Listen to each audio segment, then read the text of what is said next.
मांग यही कोई जगह मिल जाए, बच्चे पढ़ें और उनका कोई ठिकाना बने, इसकी यही उम्मीद। खिंच खुच के कराया और बहुत ब्याज चढ़े हो लोगों को, आखिरी काम में कोई तय ही नहीं, पट्ठो नहीं, कोई कुछ नहीं। मैडम हम जम्मू कश्मीर के रहने वाले हैं, उधर से हम चलते चलते पंजाब आए थे इस कमाई के सिलसिले में। पंजाब आए थे कि अपने बच्चों को एजुकेशन देंगे, इनको पढ़ाएंगे, इनकी जो आने वाली वो लाइफ सेटल हो जाएगी। तो मैडम उधर से आने के बाद भी बच्चों की लाइफ सेटल नहीं हुई। यहाँ जो अगर सरकारी शिक्षा है भी है मैडम, तो क्या करते हैं हम, खाना बंदोबस्त सिस्टम है, कहीं आज 1 महीना इधर गुजारा, 2 महीने उधर गुजारे।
अस्सलाम वालेकुम, आदाब। आप देख रहे हैं स्टेट ऑब्जर्वर, मैं हूं आशिया खान।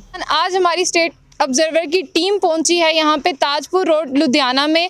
तो आज हम आपकी खास बातचीत कराएंगे। अगर आप मेरे पीछे यहाँ पे विजुअल्स में देख सकते हैं, आप देखिए यहाँ पर भैंसें हैं, इनसे सुबह दूध निकाला जाता है, सुबह और शाम। कितनी भारी तादाद में यहाँ पर भैंसें अगर आपको दिखाया जाए तो वहाँ पर आपको अभी वो भैया दिख रहे होंगे जो अभी दूध निकाल रहे हैं। हम आपको बताएं, हमारा यहाँ पे लुधियाना आने का सिर्फ एक ही मतलब है कि हम अपने दर्शकों को सीधा दिखा सके कि किस तरह से यहाँ पे दूध निकाला जाता है, किस तरह से सुबह सबके घर पे ताज़ा दूध दिया जाता है। और बहुत ही हेल्दी दूध होता है ये, जो सीधा डायरेक्ट डेयरी से हमारे घरों में पहुंचता है। तो अभी हम बातचीत करेंगे जिनकी ये डेयरी है उनसे। ये डेयरी के मालिक हैं, आज हम आपको यहाँ पर लेके आए थे। हम सीधा खास बातचीत इन्हीं से करेंगे। जी सर, पहले मैं आपसे यही जानना चाहूँगी, कब से आप ये काम कर रहे हैं? यहाँ मैडम जो हो गया कोई 50 साल। 50 सालों से? तो 50 सालों से आप यही काम कर रहे हैं? यही काम कर रहे हैं बस। ठीक है, तो आप हमें अपनी रोज़मर्रा की रूटीन बताइए। बस कुछ भी रूटीन नहीं है, पे टाइम पास है जी। ये मैं समूसाओं काम में मारो, बस ये चूहो चाह के दूध पी के गुजारो करा, ये छन छुन कुल्ला मारे कुले और कुछ है ही। ठीक है, इससे घर का खर्चा पूरा हो जाता है? मसा खिंच खुच के कराया और बहुत ब्याज चढ़े हो लोगों को, आखिरी काम में कोई तय ही नहीं, पट्ठो नहीं, कोई कुछ नहीं। ठीक है, मैं आपसे ये जानना चाहूंगी कि ये जो भैंसें हमें दिख रही हैं ये सब आपकी हैं या मतलब आपको किसी ने दी हुई है? किसी ने दिया है, बस उनको आधे में चुवाई करते हैं तो खर्चा पानी दे जाते हैं हमारे में जी। हाँ जी, तो अपने नहीं, आधा नहीं, आधा पैसा अपना, आधा किसी का। अच्छा, तो यही जानना चाहूंगी आपको किस तरह की दिक्कतों का सामना करना पड़ता है? जो आपके बच्चे हैं वो किन चीज़ों के लिए सफ़र कर रहे हैं? अगर देखा जाए यहाँ पर आपको गवर्नमेंट की तरफ से क्या सहूलियत मिली है? कोई सूरत नहीं, बस ऐसे खाने पर तो बैठे हुए हैं, बस टाइम पास। आप बेसिकली कहाँ के रहने वाले हैं? जम्मू कश्मीर गई जी, जम्मू कश्मीर के रहने वाले हैं आप। तो कब आए थे आप यहाँ पर? जो हमारे देखने वाले दर्शक हैं, मैं चाहती हूँ कि आप उनको थोड़ा सा बताएं, आप कब यहाँ पर आए, किस ईयर में आप यहाँ पर आए थे? 50 साल हो गए यहाँ आते हो, इधर दड़ी लगाते लगाते पशुओं को, कहीं उधर टाइम पास, यहाँ टाइम पास, यहाँ पर पहुँचे। अभी यहाँ भी काना बदोज बैठे हुए ऐसे जी। जब जम्मू कश्मीर से आए थे तब क्या सपने लेके आए थे? सुखना यही लेके आए, अमीर बनेंगे, यहाँ तगड़ा कारोबार होगा, तगड़ा काम करेंगे और हमारे बच्चे पढ़ेंगे और अच्छी ज़िंदगी जिएंगे। वो ख्वाहिश हो ही नहीं पूरी। 50 साल एक बहुत लंबा अरसा है। इसमें मतलब किस तरह की आपने मतलब जो आपने चीज़ें सोची थी वो पूरी कहीं नहीं होती हुई दिखी हैं, तो फिर भी आप अपनी गवर्नमेंट से क्या मांग करते हैं? मांग यही कोई जगह मिल जाए, बच्चे पढ़ें और उनका कोई ठिकाना बने, इसकी यही उम्मीद रखा। एक सवाल यहाँ पे मेरा मैं करूँगी आपसे, जो आपके बच्चे हैं स्कूल वगैरह जाते हैं? नहीं ऐसे ही बैठे हुए पढ़ती नहीं। स्कूल्स नहीं जाते। चलिए हमारे साथ एक और भी हैं, हम इनसे बातचीत करते हैं। सबसे पहले हम इनका नाम जानना चाहेंगे। जी आपका नाम क्या है? हाकूत। जी सर, पहले आपका बहुत स्वागत है। और मैं यही जानना चाहूँगी कि आप इस डेयरी में कब से काम कर रहे हैं? बचपन से ही मैडम। जी बचपन से। तो स्कूल वगैरह? कुछ भी नहीं मैडम। स्कूलिंग नहीं। ठीक है, इस डेयरी से आपका खर्चा चलता है? बस गुजारा हो यार मैम। गुजारा हो जाए जी। तो ये जो आपके बाकी भाई बहन हैं ये स्कूल जाते हैं? नहीं मैम, यही सब पे हाथ काम कुम करवा देते साथ में, और कुछ भी नहीं। ठीक है, मतलब जब वो स्कूल नहीं जाते वो भी आपके साथ यही काम करते यही हैं? काम करवा देते हैं। ठीक है, मैं आपसे यही जानना चाहूँगी कि आप सुबह जो रोज़मर्रा की रूटीन में उठते हैं, सबसे पहले आप इनका दूध निकालते हैं तो देने जाते हैं लोगों को? पहले मैम सुबह 4 बजे उठते हैं, हम चुवाई करते हैं, फिर घर घरों में बांट के आते हैं 12-1 बजे तक, फिर पट्ठे डालते हैं, फिर चुवाई करते हैं, फिर 12-1 बजे तक दूध पाते हैं। मतलब 12 बजे रात को सोते हैं, सुबह 4 बजे खड़े होते हैं।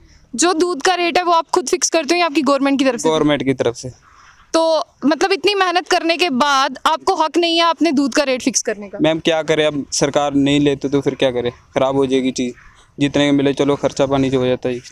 चलिए, आप अपनी गवर्नमेंट से क्या मांग करना चाहेंगे, यहाँ की जो गवर्नमेंट है? गवर्नमेंट के मैडम यही है कि कुछ हमको सहूलत दी जाए, मतलब कुछ जगह रहने के लिए दी जाए हमें। जो सा दूध का ही हमारा सब कुछ कारोबार है, इसी का मैम दाम सही मिल जाए बस।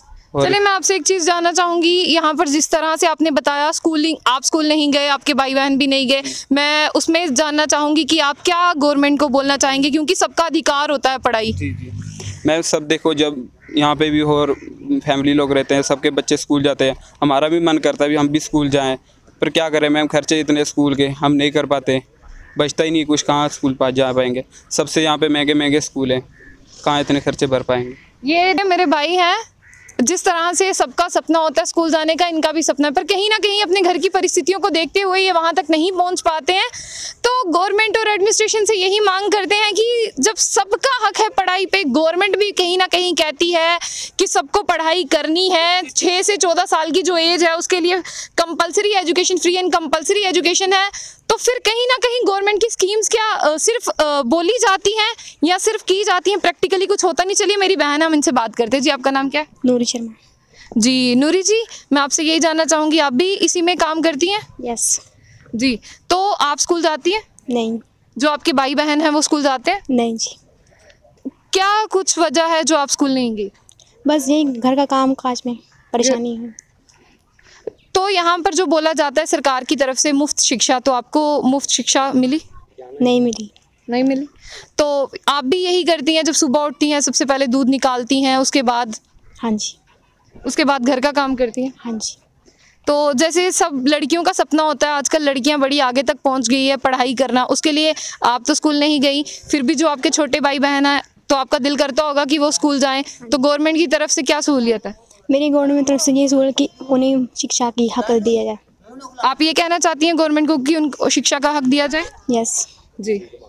चलिए, हमारे साथ यहाँ पर एक और सदस्य, हम इनसे बातचीत करते हैं, क्योंकि जब हम यहाँ पे डेयरी में आए हैं तो यहाँ पर डेयरी में सब यही डेयरी का काम करते हैं। तो आज हम इनकी प्रॉब्लम सुन रहे हैं, इनको क्या क्या प्रॉब्लम्स फेस करनी पड़ती है।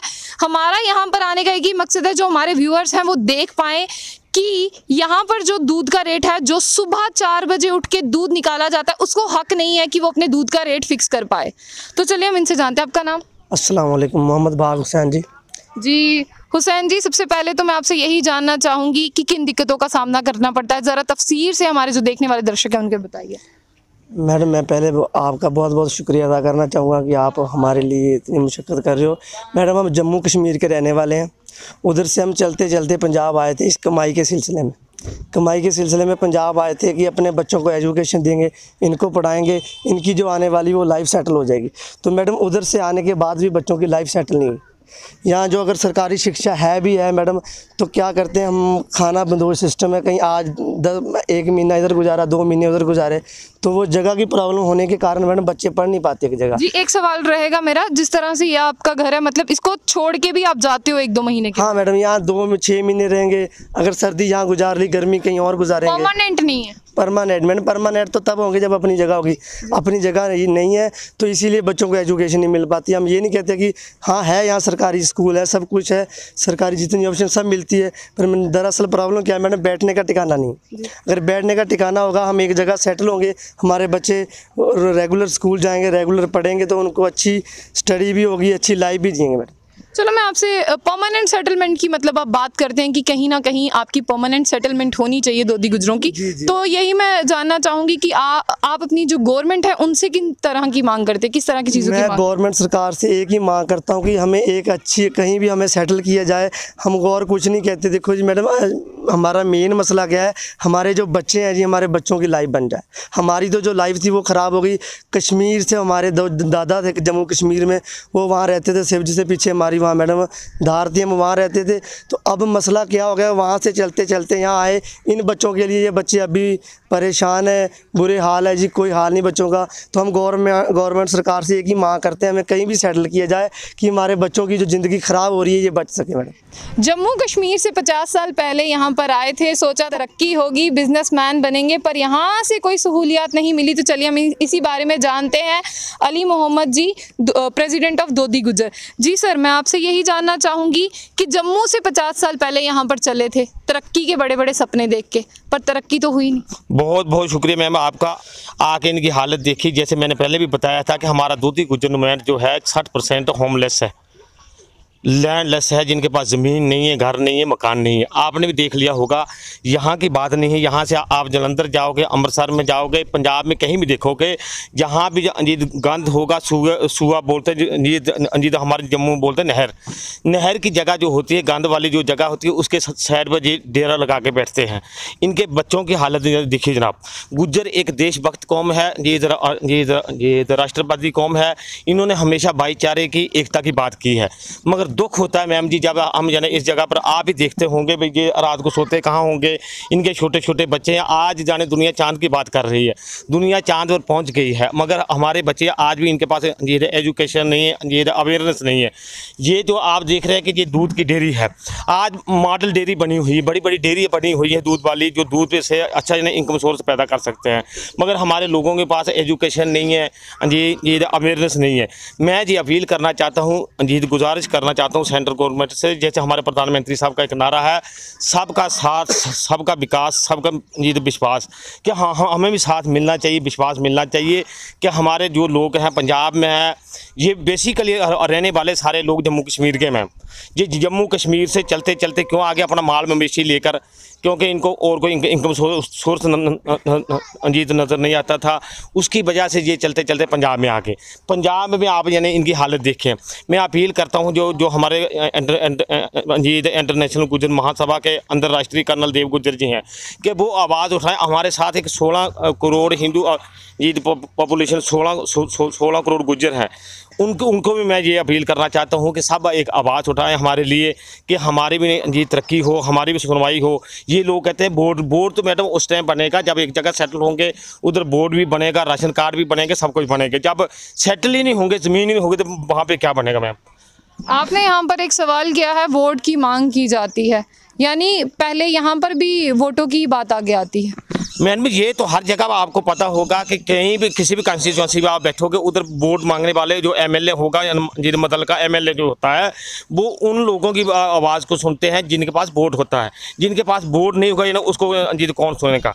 मैं ये कहता हूँ कि गुजरों को कहीं सेटल किया जाए और गुजरों को आबाद किया जाए, खाना बदोश की ज़िंदगी जैसे ये जी रहे हैं। देखो जी, जैसे जानवरों के साथ ये तो जानवर बने हुए हैं, जानवरों को भी संभालना नहीं इनको आ रहा है। तो मैं ये चाहता हूँ कि इनको अवेयरनेस मिलनी चाहिए, और इनके पास एजुकेशन, जो बच्चे इनके स्कूल जा सकें, स्कूल जाना चाहिए, स्कूल जाएं, बच्चे पढ़े लिखे और आगे बढ़ सकें। जी, जिस तरह से ये था ताजपुर रोड लुधियाना। मैं आपको यही बताना चाहूँगी, कहीं ना कहीं अवेयरनेस की कमी है, बच्चे स्कूल नहीं गए, कहीं ना कहीं जो फैसिलिटीज़ मिलनी चाहिए वो नहीं मिली। जिस तरह से मैं आपको एक बार फिर से यहाँ पे एक बड़ी चीज़ कहना चाहूँगी, 50 साल पहले यहाँ पे चले थे, फिर भी हालात वहीं के वहीं हैं, कुछ भी उसमें नहीं बदला। तो गवर्नमेंट से यही मांग करते हैं कि इनकी तरफ भी ध्यान दिया जाए। यानी ये बात है कि अगर वोट होगा तो ध्यान आपकी तरफ, अगर वोट ना हो तो आपकी तरफ कोई ध्यान नहीं। यानी ये यहाँ पर माल मवेशी लेकर कभी यहाँ से वहाँ घूमते हैं, तो वहीं ये चाहते हैं कि इनकी परमानेंट सेटलमेंट की बात की जाए। तो अपनी ये गवर्नमेंट से यही अपील करते हैं परमानेंट सेटलमेंट की, और इनके बच्चे भी स्कूल जा पाएँ। तो ऐसी ही और भी खबरों के लिए जुड़े रहिए स्टेट ऑब्जर्वर के साथ।